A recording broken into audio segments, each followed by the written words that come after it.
Sibuk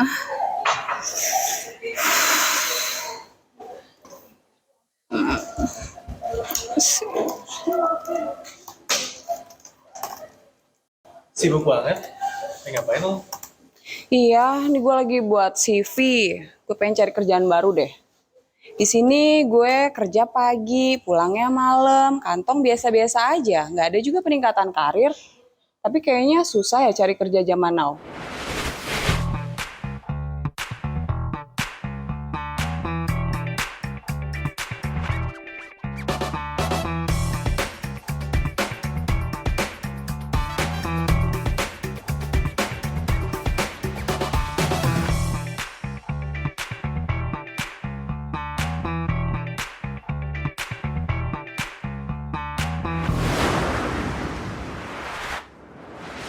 Bro Hanif, makasih banget dari Surabaya jauh-jauh datang ke sini. Senang banget ketemu Hanif. Senang banget juga ketemu Mbak di Kemenaker ini. Oke, Mas lagi. Enaknya panggil Hanif aja ya. Hanif nggak aja, apa-apa nggak ya. apa-apa. Nggak masalah ya. Ini udah lihat dari ngestok ya di IG-nya si Hanif nih. Waduh. Iya, kayaknya memang bener-bener fokus sama pencari kerja. Gimana menginfluence pencari kerja ini supaya bisa dapat cari kerja baru ya, Iya, ataupun betul. yang bener-bener fresh graduate dapat kerja baru. Hmm. Sekarang kita mau bahas. Yap. Mas terus deh. Hanif nih setuju nggak sih sama statement bahwa saat ini kita tuh susah cari kerja di zaman now? Nah, Setuju. Jadi setuju ya malah ya. sedikit penjelasan kenapa gitu. Karena kan kita kan sekarang lagi di masa resesi ya. Resesi banget dan ini pun baru awalnya gitu. Nah, kita udah lihat banyak banget perusahaan terutama di bidang mungkin startup yang mungkin perkembangannya volatile, mereka ini banyak yang PHK gitu. Kita lihat kemarin beberapa perusahaan udah banyak. Nah sekarang karena mereka PHK, kemungkinan besar mereka nggak akan hire orang lagi di waktu dekat gitu. Nah, berarti orang-orang di PHK ini mereka juga jobless. Akhirnya mereka sekarang bersaing juga dengan pencari kerja yang saat ini gitu. Akhirnya persaingannya makin ketat. Makin ketat gitu. ya. Iya. Sering dong ya discuss sama audiens gitu ya di followers gitu. Sering banget. Biasanya apa sih yang bikin mereka itu merasa capek dan hopeless untuk cari kerja? Aku salahnya apa? Gitu. Oh gitu. Pertanyaannya gitu. Salahku apa? Apakah CV-ku? Apakah portoku? Apakah aku interviewnya jawabannya kurang bagus? Kayak gitu. Jadi mereka tuh kebingungan. Aku salahnya apa dan ada yang bisa ngasih tahu nggak? Aku salahnya di mana? Nah, kalau Hanif sendiri ngasih saran ke mereka apa? Biasanya aku kasihin dulu, kalian gagal di tahap apa? Oke, kalau tahap CV, berarti CV-nya yang kurang. Kalau interview HR, berarti jawaban template-nya belum bagus, belum dipoles. Kalau misal di user, berarti itu kadang beruntung-beruntungan aja. Karena kalau sama user, itu ada feeling usernya. Gitu ya, biasanya selalu dikasih, ya tapi dikasih insight positif ya biasanya. Pasti gitu insight ya. positif, pasti. Terus, menurut lo nih ya, perlu nggak sih mereka-mereka yang mau cari kerja ataupun yang memang dia udah punya kerja tapi pengen cari kerja baru untuk bisa nambah skill mereka? Perlu banget ya. Perlu. Semua orang perlu nyari skill baru. Apalagi sekarang kan ini ya, udah mulai masuk industri 4.0 ya. Ya pasti itu udah bahasan yang udah cukup lama, udah basi lah gitu. Nah, di 4.0 ini sekarang udah diterapin banyak pekerjaan-pekerjaan yang diotomatisasi. Tuh, contoh customer service udah diganti sekarang sama CRM kayak gitu. Dan akhirnya banyak orang yang dulu bekerja di bidang-bidang ini jadi jobless juga. Iya. Jadi ini ya apa namanya? Memang ada pekerjaan baru juga yang ada, tapi juga mengurangi pekerjaan-pekerjaan lama yang mungkin dianggap sudah tidak sesuai dengan zamannya ya. Betul, gitu ya. Betul. Ya. Kita juga tahu banget ya, di zaman sekarang ini mesti banget bersaing dan banyak juga orang-orang yang udah skillful nih. Nah, gimana sih caranya supaya pencari kerja itu ngerasa ya saya tuh worth it untuk dapat kerja dan perusahaan bisa nih dapetin saya gitu. Gimana tuh kalau biasanya Hanif ngasih apa insight ke influencernya? Aku biasanya percaya sih kalau semua orang tuh punya value. Cuman value itu tidak dikorek. Tidak Tidak digali gitu. contoh ya, sebetulnya kita tuh bisa masukin banyak pengalaman di CV, tapi orang malu masukin pengalaman itu. Contoh, pengalaman mungkin sebagai kasir, ya kan? Hmm. Pengalaman sebagai pembuat bisnis, Hmm. jualan all shop. Padahal itu sebuah skill yang sangat berharga, Iya, iya. palu gada banget. Marketing iya, supply chain iya, kan customer service iya, ngurusin stok dan supply chain juga iya, semuanya diurus sama dia. Itu skill yang sebetulnya wow banget, tapi banyak orang yang malu Masih masukin nih. malu, ya dia Gitu. ngerasa kayaknya ini nggak penting ya buat dimasukin. Padahal itu Betul. juga bisa jadi tambahan Nilai. nilai ya kalau Iya, perusahaan untuk nilai itu gitu betul. ya. Nah, saingannya juga kan kita itu nggak cuma dari lulusan dalam negeri nih, ada juga nih lulusan-lulusan dari luar negeri. Nah, kita tuh gimana nih mesti bersaingnya Hmm. kalau menurut lo? Ya. Gimana cara bersaing dengan orang luar negeri? Itu biasanya banyak orang yang prefer dalam negeri. Banyak beberapa perusahaan yang prefer dalam negeri. Kenapa? Karena perbedaan gajinya. Oh gitu Tuh, ya, biasanya benar kalau sih. luar negeri mereka minta gaji tinggi, tinggi banget. Karena lulusan apa? Lulusan mungkin UC Berkeley, Hmm. lulusan Harvard atau Stanford. Biasanya mereka langsung incar gaji-gaji yang tinggi juga. Gitu. Oh iya, Nah, benar sih. jadi kalau pekerjaan yang biasa aja sebetulnya kita nggak terlalu bersaing dengan mereka. Nah itu bisa banget, apalagi yang entry level. Terus Mm-mm. pekerjaan-pekerjaan entry level tuh bisa banget, sangat kompetitif buat orang-orang di dalam negeri ini gitu. Kalau kita kan sering ya dengar ya perusahaan tuh banyak nih yang lebih milih fresh graduate dibanding sama yang sudah berpengalaman. Itu menurut Hanif apakah sebuah peluang atau sebuah tantangan? Hmm. Menurut aku, kenapa banyak perusahaan yang menerima fresh graduate? Karena, of course, ekspektasi gajinya beda. Iya. Ya, betul. Eh, buat semua perusahaan, cost itu adalah pertimbangan utama. Gitu. Nah menurutku, semua itu ada pasarnya masing-masing. Hmm. Gitu. Biasanya entry level emang incar fresh graduate, karena posisinya entry level. Gitu. Tapi buat orang yang udah punya pengalaman, yang pengen pindah bidang, itu bukan challenge sama sekali. Gitu. Karena itu bukan incaran mereka. Mereka incaran pasti posisi senior, posisi Hmm. manager, gitu. Jadi emang beda bidang persaingannya. Gitu. Tapi sering juga nih ya, beberapa kali itu ada konseling yang dia itu seorang pencakar yang memang sudah punya ijazah S2. Dia juga udah skillfulnya juga udah banyak, skillnya banyak. Gitu. Tapi ngerasa kok susah ya dapat kerja di perusahaan-perusahaan itu. Apa yang harus diperbaiki dari dirinya gitu. Dia malahan ngerasa apakah saya boleh menggunakan ijazah S1 aja, tapi jadinya saya nurunin kualifikasi saya dong. Nah, itu Hmm. gimana tuh? Di semua pekerjaan, experience is king. Hmm. Experience itu paling utama. Jadi wajar banget kalau misal S2 tapi kita nggak punya pengalaman sama sekali, ditolak. Wajar banget. Oh iya benar sih. Tuh. Saranku biasanya kalau kayak gitu, coba magang dulu. Magang Tuh. dulu. Karena magang ini barrier to entry-nya, barrier untuk masuknya, itu nggak susah. Tuh. Apalagi biasanya magang ini compete sama yang masih mahasiswa. Oh iya Gitu. iya Jadi iya. untuk mencari pengalaman awal aja, lebih baik magang dulu. Hmm. Oke. Nah, sekarang kita masuk kalau untuk persiapan-persiapan. Hanif ini sering ya menginfluence followers untuk persiapan-persiapan apa aja yang harus dilakukan oleh mereka.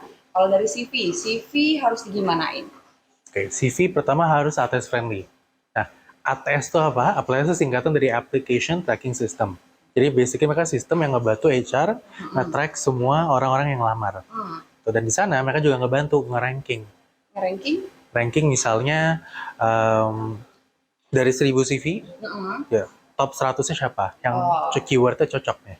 Gitu. gitu. Nanti biasanya nggak semuanya dilihat. Karena of course HR mereka kerjanya banyak. Benar. Mereka ada admin, ada onboarding, harus bikin kontrak, harus ngurusin performance, bonus dan lain sebagainya. Gitu kan, ngurusin gajian juga itu wah repot banget. Tuh. Jadi makanya mereka pakai application tracking system ini gitu. Nah, kita harus selalu sebagai pencari kerja untuk mengakomodasi HR ini, membuat hidup mereka lebih mudah. Gitu. Karena itu akhirnya akan membuat kita juga makin mudah keterima kerja. Apa harus dengan menggunakan, boleh nggak sih kita pakai apa ya, font-font yang kita buat lebih menarik gitu, atau harus yang udah kaku-kaku aja, atau harus ditambah warna, gambar dan sebagainya gitu, gimana? Oke, jadi CV ATS itu biasanya dibikinnya dengan polos. Polos. Pada utamanya polos. Banyak orang yang bilang, oh harus berwarna biar menarik. Nggak juga, nggak juga. Karena intinya yang paling menarik adalah yang paling Isinya relevan, mereka, isinya paling relevan, betul, isi paling relevan. Jadi kalau misalnya mau ada grafik, ada foto, ada segala macam Nggak itu ngaruh ya? nggak Nggak tahu ngaruh. berpengaruh pengaruh. Makan itu bisa menghalangi ATS-nya, Oh, jadi nggak kebaca akhirnya. gitu. Akhirnya jadi bumerang lagi. Oh, bisa jadi tambahan informasi ya, karena kan buatlah CV yang semenarik mungkin, colorful dan sebagainya. Ternyata itu juga belum tentu ya. Belum tentu. Belum tentu. Itu sebenarnya tergantung skill kalian, terus emang apa yang dibutuhin sama perusahaan ya, dari diri kalian itu. Nah, sekarang kita ngomongin wawancara. Orang tuh sering takut sama wawancara, sering takut gugup. Gimana sih solusinya buat teman-teman jobbers di luar sana tuh yang takut menghadapi wawancara? Oke. Gimana caranya biar nggak takut? Biar nggak takut. Ya sering ngalamin. harus sering ngalamin. Jadi mungkin nggak harus langsung interviewnya langsung, karena nggak semua orang dapat akses ke interview tiap hari. Tapi yang biasa aku lakuin adalah mock interview. Mock interview itu biasanya pura-pura acting kayak soalnya interview. Jadi misalnya aku ngajak teman, lo boleh nggak pura-pura jadi interview gue jawab nih pertanyaannya, terus lu kasih feedback buat gue gitu. Ya, biasanya itu yang aku sering lakukan. Dan aku biasanya ganti-ganti orang. Jadi biar nggak kebiasa. Biar aku selalu dengan orang berbeda-beda. Itu karena itu ngelatih aku nanti ketemu orang baru, si HR itu, dan si user dan orang-orang lain yang bakal interview aku nanti. Oh gitu. Kalau Hadif sendiri punya nggak sih tips-tips wawancara biar lulus wawancara gitu? Ada pertanyaan apa yang harus dijawab apa gitu? Ada nggak? Oke, sebetulnya aku punya contekan jawaban untuk 15 pertanyaan yang sering muncul. Tapi yang pasti keluar di semua interview adalah ceritakan tentang diri kamu. Iya, biasanya pasti itu pasti selalu, tapi itu di awal. Iya. Nah, first impression tuh segalanya. Betul. Nah, jadi makanya aku biasanya ngesaranin first impression untuk ceritakan tentang diri kamu 90 detik. Jawabannya 90 detik dan isinya adalah yang singkat pada to the point. Misal kita apply ke finance. Oh ya. Gitu. Kita apply ke finance, terus gimana sih ngomongnya? Selamat pagi, perkenalkan nama saya Hanif, saya dari jurusan S1 Akuntansi. Saya memiliki 3 pengalaman. Pengalaman 1 adalah mungkin magang di finance, kerja di finance, dan kemudian bendahara di organisasi gitu. Di magang ngapain, di organisasi, di kerja ngapain gitu. Dan jadi kita communication juga harus jelas. Aku biasanya pakai triknya namanya top down communication. Jadi kita sebutin dulu poin intinya, kita mau nyebutin apa, terus baru dijabarin setelah disebut semuanya. Jadi kayak aku bilang tadi, 1 dulu magang, 1 kerja, 1 organisasi, terus baru dijabarin. Biar orang tuh gampang ngingetnya, oh tadi dia ngomongnya 3 poin ini apa aja gitu. Jadi itu first impression 90 detik itu jangan disia-siain lah ya. Iya. Nah sekarang nih gini, kita pengen ngobrolin orang yang dia udah hopeless cari kerja, dia itu akhirnya kayak udah aku terima kerja apa aja lah gitu. Hanif, menurut Hanif apakah orang yang cari kerja itu boleh menerima, bukan boleh ya, ya udah ambil kerja apa aja, atau dia harusnya menyesuaikan dengan skill yang dia punya, kemampuan apa aja yang dia punya gitu, supaya ya dia juga bernilai gitu. Oke. Aku setuju kalau misalnya lebih baik, misalnya kalau setahun kita ketolak terus, ambil dulu apa yang adanya. Karena yang penting adalah work ethic. Banyak dilihat dari tempat-tempat kerja itu adalah etos kerjanya ada nggak sih? Dia pernah kerja nggak sih? Dia ngerti nggak sih budaya kerja tuh kayak gimana? Apakah di kantor harus bersikap seperti apa? Itu jadi nilai plus juga, at least dibanding fresh graduate dia pernah kerja. Nah, jadi menurutku minimal setahun sih. Kalau nggak apa-apa ya, ditolak ya nggak apa-apa lah ya. Tapi ya nama siapa tuh yang udah coba berkali-kali tapi tetap gagal, tapi akhirnya juga bisa kan, bisa dapat kesempatan. Aku. Iya. Jadi aku. Gimana? Jadi dulu ceritanya tuh kayak waktu semester 6, waktu aku semester 6 aku coba magang. Tuh kan, aku coba magang, ketolak terus 100 perusahaan. 100 perusahaan ketolak terus. 100 perusahaan ketolak terus. Aku dulu nggak ngerti. Jadi pertama aku mulai jadi influencer adalah karena aku ngerasa, wah jawabannya tuh simpel banget. Tapi kenapa orang tuh pada nggak tahu? Kenapa aku nggak tahu? Gitu. Jadi waktu itu aku setelah 100 perusahaan, terus aku mulai ngobrol sama HR, CV itu harusnya kayak gimana. Terus mereka bilang CV itu harusnya ATS. harusnya kayak gini, harusnya kayak gini, kayak gini, kayak gini. Oh wow, simple banget. Tapi kenapa aku nggak tahu, kenapa aku harus ketolak 100% 100 dulu. perusahaan tapi nggak mundur juga ya, Nggak mundur menyerah juga. juga Sedih ya. sih, sedih kayak, Sedih, tiap wajar hari sedih. ada di email, ada mohon Ditolak, maaf, saya coba ditolak, mohon ditolak. maaf. Iya, itu 100 perusahaan sedih banget, demot banget, tapi aku pengen orang tuh nggak ngalamin apa yang aku alamin, demotnya tuh sedih banget. Aku Eh, tahu pasti banyak orang yang ngalamin itu juga gitu. apa Makanya aku tadi share. ATS apa? ATS. ATS itu gampang pencari kerja untuk cari tahu ATS atau kita cuman nulis keyword ATS di Google udah keluar. Gitu. Jadi kalau ATS tuh sebetulnya cara bikinnya sebetulnya di Google ada. Hmm. Tuh, cuman aku udah bikin juga cara Bisa ininya. langsung ke Bisa langsung Instagramnya ya. gitu. Aku punya Instagram. template Mm-mm. CV ATS gratis. Oh, Gitu. Jadi dia bisa bantu ya. ya nanti bisa tinggal isi aja gitu. Ya, sip, bagus banget. Senang banget sih sebenarnya sama kayak Hanif-Hanif ini. Semoga juga banyak Hanif-Hanif yang lain yang bisa bantuin kita nih, Pusat Pasar Kerja, Kementerian Ketenagakerjaan untuk bisa bantuin atau menginformasikan terkait lowongan kerja. Juga kan banyak juga ya.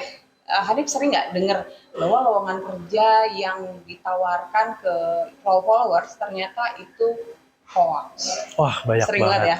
Tiap hari dapat. Tiap hari. Itu. Nah, itu sebenarnya solusinya ada loh, Hanif. Oh iya?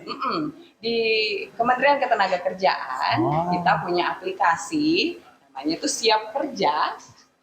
Nah, dia itu di Siap Kerja ada Karir Hub. Nah, di Karir Hub itu, Hanif, isinya lowongan kerja banyak banget di sana. Oh iya. Iya, jadi kalau orang bilang, "Oh, susah sih cari kerja." Sebenarnya bukan susah, tapi mungkin belum ketemu jodohnya aja. Ya berarti kan harus apa? Harus cari kerja terus ya, nggak boleh menyerah lah ya. Iya. Tapi kan aku sering dengar tuh ya, kalau misalnya banyak pekerjaan yang dimintain uang lah, dimintain segala macam. Itu jangan percaya, mana ada sih. Oh iya. Iya. Ya terus kalau di Career Hub gimana? Career Hub insya Allah udah verified dan trusted ya. Lowongan-lowongan yang udah masuk dan trusted. Nanti mudah-mudahan aja nih Hanif bisa influence ke followersnya bahwa siap kerja nih. Siap kerja, pasti bisa. Jadi kalau kita ngobrol ini, kita balik lagi ya ke topik ini tadi promosi aja. Promosi aja, tapi nggak apa-apa, ini penting banget sebenarnya. Penting. Iya. Kalau ngomongin kesempatan kerja, menurut Hanif gimana? Apakah kesempatan kerja itu selalu terbuka untuk semua orang yang mau berusaha, atau kesempatan kerja itu sebenarnya ya gimana, tergantung audiensnya sendiri atau gimana? Menurut aku pekerjaan itu pasti bisa didapatkan. Buat semua orang dari background pendidikan apapun, pekerjaan pasti dapat. Pasti bisa. Pasti bisa dapat. Cuma masalah mau kerja di mana, mau kerja sebagai apa. Iya. Apakah kita boleh nurunin standar yang tadi itu? Nurunin dapat kerja. Nurunin standar, kita harus bisa nentuin standar juga sih. Harusnya kita punya harga jual ya. Harga jual juga, ya. betul. Ya masa kita bisa kemampuan kita tuh harusnya dibayar 10 juta, masa dibayar dengan 2 juta kan enggak. Itu juga ya, kita juga harus menghargai potensi yang ada di diri kita, value kita sendiri ya. Betul. Oke, ini kita terkait startup nih. Startup kan makin banyak nih, makin berjamur nih sejak pandemi atau 2 tahun terakhir. Yeah. Ya. Tanggapannya Hanif, apakah ini membantu mengurangi angka pengangguran? Menurut aku, of course pasti. Startup ini biasanya mereka didanain oleh VCs, venture capital. Habis didanain, mereka hire luas-luasan banget. Karena kan venture capital kalau ngasih uang ya langsung miliaran kan. Langsung kayak 10 miliar, 20 miliar gitu. Jadi mereka ngerasa, oh gue banyak duit nih, gue perlu hire. Gue mau scale up bisnis gue. Gitu. Dengan scale up itu, caranya hire orang gitu. Nah, jadi mereka pasti hiringnya banyak gitu. Tapi menurutku ini bisa jadi tempat yang agak nggak stabil. Sekarang kan lagi resesi ya. Iya benar. Betul. Tapi benar nggak sih anggapan bahwa ya kerja di startup itu gajinya startup juga, mulai dari juga. Nah itu gimana tuh? Mungkin tergantung startupnya. Aku kenal banyak startup yang mereka mungkin fundingnya masih funding round awal, tapi gajinya gede. Buat misalnya entry level gaji 20 juta. Contohnya, gaji 20 juta. Ada juga yang misalnya fresh graduate gaji 15, gaji 14. Itu hal yang wajar. Cuman, emang untuk beberapa posisi aja. Nggak semua posisi kayak gitu juga. Itu guys. Nggak semua posisi dalam startup berarti gajinya double digit. Iya juga sih ya. Tapi ya memang di zaman yang sekarang ya 4.0, em, dunia kerja kan nggak cuman yang formal ya, Iya, bisa juga informal ya. betul. Nah, Hanif sendiri sering nggak sih dapetin yang benar-benar sudah hopeless gitu, followersnya yang pengen cari kerja tapi akhirnya udah deh gue wirausaha aja gitu, ada nggak sih? Iya, banyak banget sih orang Banyak banget ya. yang curhat. Aku Jadi tempat curhat ya. Iya, Jadi tempat curhat ya. iya, aku jadi Banyak tempat banget. curhat. Banyak kayak, Kak, aku mau cerita, kayak aku udah berapa tahun, ibuku sakit, aku Hmm, butuh uang tapi nggak dapat kerja, terus aku sedih banget kan dengerin kayak gitu. iya sih.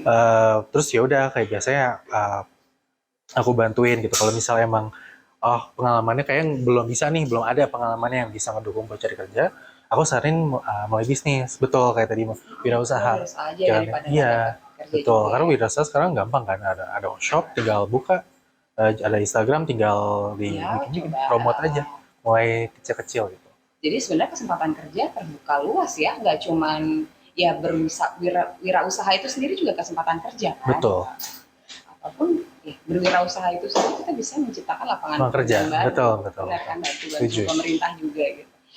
Oke nih terakhir, Hanif, boleh dong kasih motivasi maupun semangat nih kepada jobbers yang di luar sana yang merasa udah hopeless untuk cari kerja, yang kayak udah ngerasa, aduh gue nggak worth it ya dapat kerja. Boleh kasih kata-kata terbaik yang Hanif punya untuk mereka. Silakan.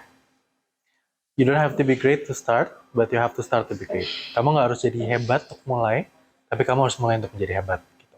Walaupun sekarang ketolak, that's okay. Terus kembangin CV-nya, terus kembangin teknik interviewnya. Moga-moga kalian bisa keterima secepatnya. Amin. Makasih banyak. Makasih banyak Mas Hanif lagi. Iya, Makasih banyak makasih Hanif banget untuk Mbak. kesempatan kali ini. Iya. Semoga jobbers-jobbers nanti dapat kerja, nggak berhenti cari kerja ya. Iya. Karena kesempatan kerja masih banyak, masih luas. Oke, terima kasih. Makasih. Selamat nanti balik lagi ke Surabaya. Semoga sehat selalu ya. Sehat selalu. Oke, makasih. Oke Jobbers, setelah kita tadi udah dengerin dan simak sama-sama podcast kita bersama Hanif, pastinya kalian udah dapet gambaran bahwa dunia kerja sekarang ini nggak susah kok untuk dapetnya pekerjaan-pekerjaan baru. Yang perlu kalian lakukan mungkin memperbaiki CV yang mungkin selama ini dianggap sepele, ataupun wawancara yang tadi sudah disampaikan oleh Mas Hanif. Jadi buat kalian, tetap semangat dan temukan pekerjaan impian kalian. Sampai ketemu di kantin kantor podcast berikutnya. See you, bye-bye.